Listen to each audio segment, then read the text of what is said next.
If there was ever a time that our country needed to fall on its knees and pray, that time is now. And that's what's coming up next on Thoughts That Pollinate.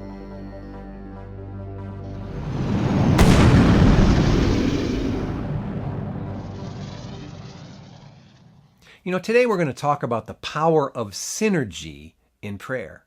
There is hope for our nation if people will get back to prayer and unleash the power of the synergy in prayer. Many years ago, I went to a conference and heard a black speaker by the name of Will Ford say something that was very interesting, and it caught my attention.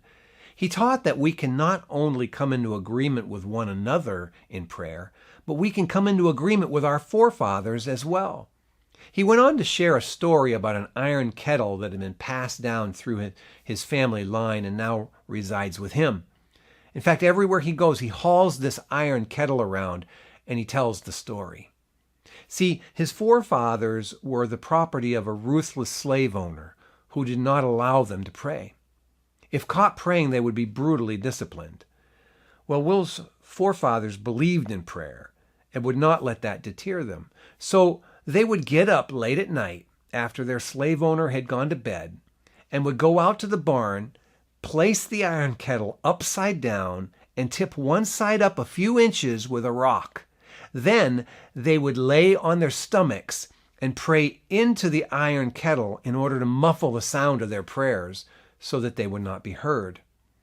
Through this true story, Will went on to explain the tremendous power there is when it comes to coming into agreement with not only one another, but with the prayers that have already ascended to the throne of God through those who have gone before us. In his case, his ancestors. Just think about how many prayers have been prayed for our nation down through the years, starting with the Pilgrims and on to our founding fathers who were men of prayer, and right on down the line we could go. Maybe you had a mom or a dad or grandparents or great-grandparents who were people of prayer. And I got to thinking about my Grandma Gracie White, who's now with Jesus in heaven. But Grandma, she was a prayer warrior. I have no doubt that she prayed fervently for her children and grandchildren.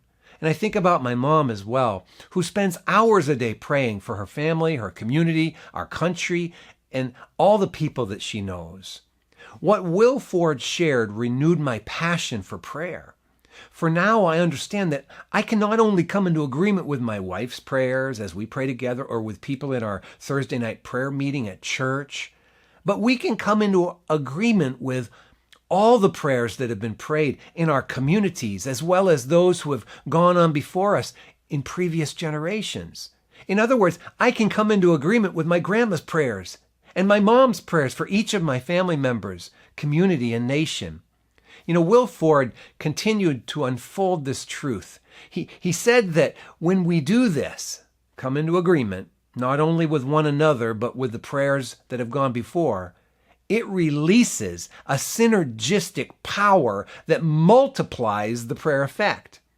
Synergy is the word that describes how the total effect is greater than the sum of the individual's effect.